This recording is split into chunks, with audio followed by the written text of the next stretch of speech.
ಇವತ್ತು ಸರ್ಕಾರದ ವತಿಯಿಂದ ಪಶುಸಂಗೋಪನಾ ಮತ್ತು ವೈದ್ಯ ಸೇವಾ ಇಲಾಖೆಯಿಂದ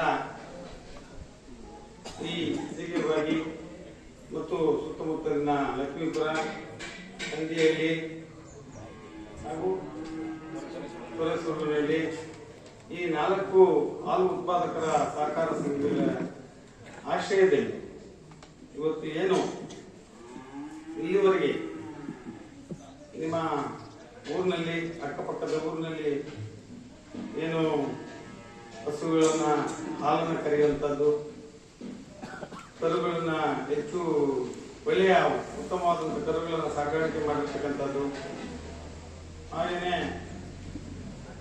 ಇನ್ನು ಅನೇಕ ಇದನ್ನ ಮಾಡ್ಕೊಂಡು ಬಂದಿದ್ದಾರೆ ಅಂತ ಹೇಳಿ ನಾನು ಭಾವಿಸ್ತೀನಿ. ಇದು ಪಶು ಅಂತ ಹೇಳಿದ್ರೆ ತಮಗೆಲ್ಲ ಗೊತ್ತು, ಕಾಮಧೇನುನಲ್ಲಿ ಎಲ್ಲ ಸಿಗ್ತದೆ. ತಾವೆಲ್ಲ ನೋಡಿದ್ದೀರ, ಪ್ರತಿಯೊಂದು ಮನೆಯಲ್ಲಿ ಹಿಂದೆ ಹಸು, ಎಲ್ಲರ ಮನೆಯಲ್ಲಿ ನಾಟಿ ಹಸು ಇರ್ತಿತ್ತು.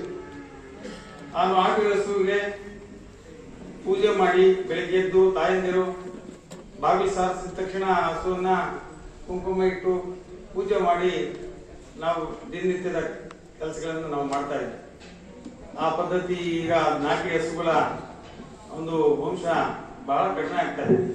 ಈಗೆಲ್ಲ ಹೇಳಿದ್ರೆ ಈಗೆಲ್ಲ ಏನು ದೇಶೀಯ ಹಸುಗಳು, ಸೀಮೆ ಹಸುಗಳೆಲ್ಲ ತಂದು ನಮ್ಮ ಜೀವನಕ್ಕೆ, ಅವತ್ತು ಒಳ್ಳೆಯ ಮಳೆಗಾಲ ಆಗ್ತಿತ್ತು, ಒಳ್ಳೆಯ ಬೆಳೆ ಆಗ್ತಿತ್ತು, ಸುಖವಾಗಿ ನಾವು ಬದುಕ್ತಿದ್ದು, ನಮ್ಮ ಮನೆಗೆ ಹಾಲಾದ್ರೆ ಸಾಕು ಅಂತ ಇತ್ತು. ಈ ಹೈನುಗಾರಿಕೆ ಇರಲಿಲ್ಲ ಹಿಂದೆಲ್ಲ. ಇತ್ತೀಚಿನ ದಿನಗಳಲ್ಲಿ ಹೈನುಗಾರಿಕೆ ಉದ್ದಿಮೆ ಪ್ರಾರಂಭ ಆಯಿತು.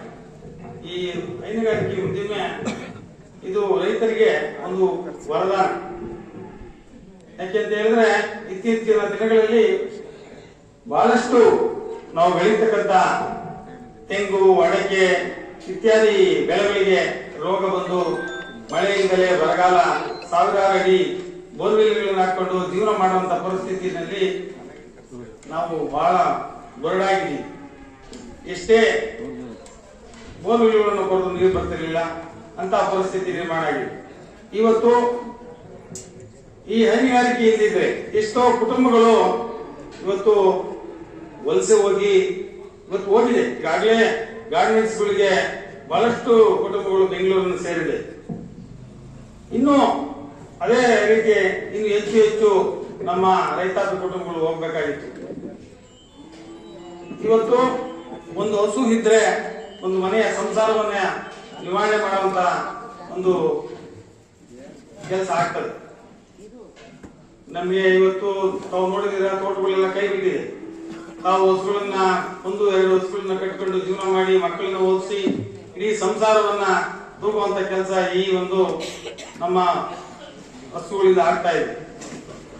ಇವತ್ತು ನಾನು ತುಮಕೂರು ಹಾಲು ಒಕ್ಕೂಟಕ್ಕೆ ಮೊದಲನೇ ಬಾರಿ ನಿಮ್ಮೆಲ್ಲರ ಒಂದು ಆಶೀರ್ವಾದದಿಂದ ಆಯ್ಕೆಯಾಗಿದ್ದೀನಿ.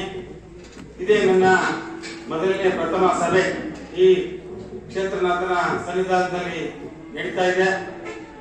ಈ ಇಲಾಖೆಗೆ ಸಂಬಂಧಪಟ್ಟಂತ ಹಸುಗಳಿಗೆ, ಕರುಗಳಿಗೆ ಮತ್ತು ಸಂಘಗಳಿಗೆ ಏನೇನು ಸವಲತ್ತುಗಳನ್ನು ಒದಗಿಸಬೇಕು ಅನ್ನತಕ್ಕಂಥದ್ದನ್ನು ನಾನೇನು ಆ ಒಕ್ಕೂಟದಲ್ಲಿ ಬರ್ತಕ್ಕಂಥ ಎಲ್ಲ ಸವಲತ್ತುಗಳನ್ನ ಎಲ್ಲ ಸಹಕಾರ ಸಂಘಗಳಿಗೆ ಒದಗಿಸುವಂತ ಕೆಲಸವನ್ನ ಪ್ರಾಮಾಣಿಕವಾಗಿ ಮಾಡ್ತೀನಿ.